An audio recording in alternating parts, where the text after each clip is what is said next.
Hello friends, welcome to Vedashree kitchen.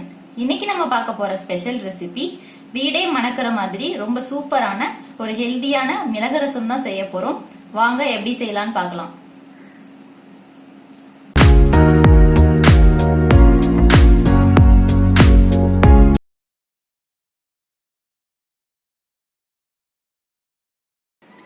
மிளகு ரசம் செய்யறதுக்கு first ஒரு உரல்ல 1 டேபிள் ஸ்பூன் மிளகு சேர்த்துக்கலாம்.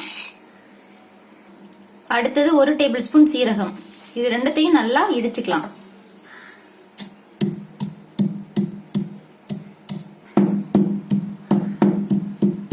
அவ்வளவுதான், இடிச்சாச்சு. இந்த அளவுக்கு கொஞ்சம் கொரகொரப்பா இடிச்சுக்கோங்க. அடுத்தது இது கூட ஒரு 4-5 பல் பூண்டு எடுத்து சேர்த்துக்கலாம். தோலோடையும் சேர்த்துக்கங்க. இதையும் தட்டிக்கலாம். மிளகு, ஜீரகம், பூண்டெல்லாம் தட்டி எடுத்தாச்சு. அடுத்தது ரசத்துக்கு கரைச்சுக்கலாம்.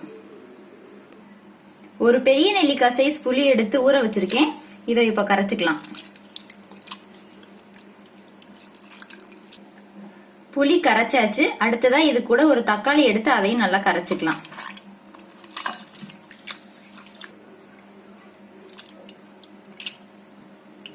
தக்காளி நல்லா கரைச்சாச்சு. அடுத்ததா கொஞ்சமா கொத்தமல்லி எடுத்து இந்த மாதிரி பிச்சுட்டு சேர்த்துக்கோங்க.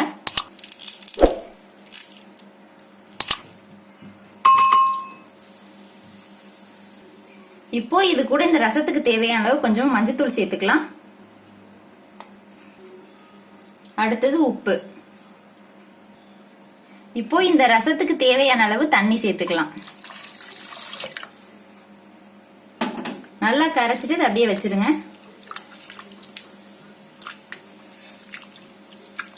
இப்போ ரசத்துக்கு தாளிச்சிடலாம். ரசம் தாளிக்கிறதுக்கு நான் இன்னைக்கு மண் சட்டி எடுத்திருக்கேன். சட்டி நல்லா சூடாயிருச்சு. இப்போ இதுல 2 டேபிள் ஸ்பூன் எண்ணெய் சேர்த்துக்கலாம்.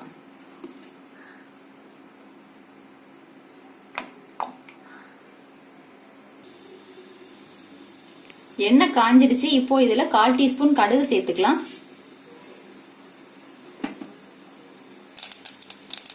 இது கூட ஒரு 3 வரமிளகாய் சேர்த்துக்கலாம்.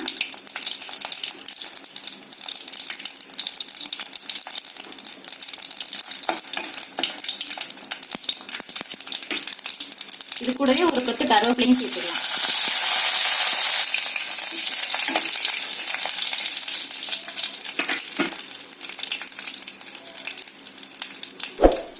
அடுத்தது இது கூட கொஞ்சமா பெருங்காயத்தூள் சேர்த்துக்கலாம்.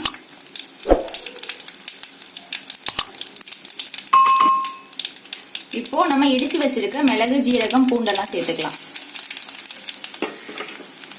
சேர்த்துட்டு ஒரு நிமிஷம் நல்லா வதக்கிக்கோங்க.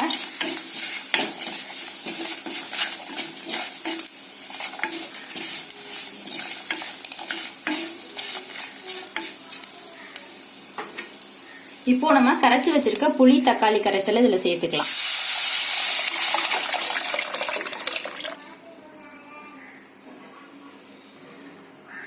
உப்பு செக் பண்ணிட்டு க்ளோஸ் பண்ணி வச்சிடலாம். ரசம் கொதிக்க கூடாது. கொதிக்கிறதுக்கு முன்னாடி ஸ்டேஜ்ல ஸ்டவ் ஆஃப் பண்ணிடணும். இப்போ க்ளோஸ் பண்ணி வச்சிடலாம்.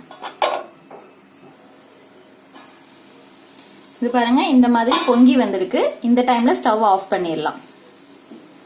அவ்வளவுதான், நம்மளோட சூப்பரான மிளகு ரசம் ரெடி ஆயிருச்சு. இது சளி, இருமல்லாம் இருக்கிற டைம்ல இந்த மாதிரி நீங்க ரசம் வச்சு சாப்பிட்டீங்கன்னா உடம்புக்கு ரொம்ப நல்லா இருக்கும். நீங்களும் இதே மாதிரி செஞ்சு பார்த்துட்டு எப்படி இருக்குன்றத கமெண்ட்ல சொல்லுங்க. இந்த வீடியோ உங்களுக்கு பிடிச்சிருந்துச்சுன்னா என்னோட சேனலை மறக்காம சப்ஸ்கிரைப் பண்ணிக்கோங்க. தேங்க்யூ.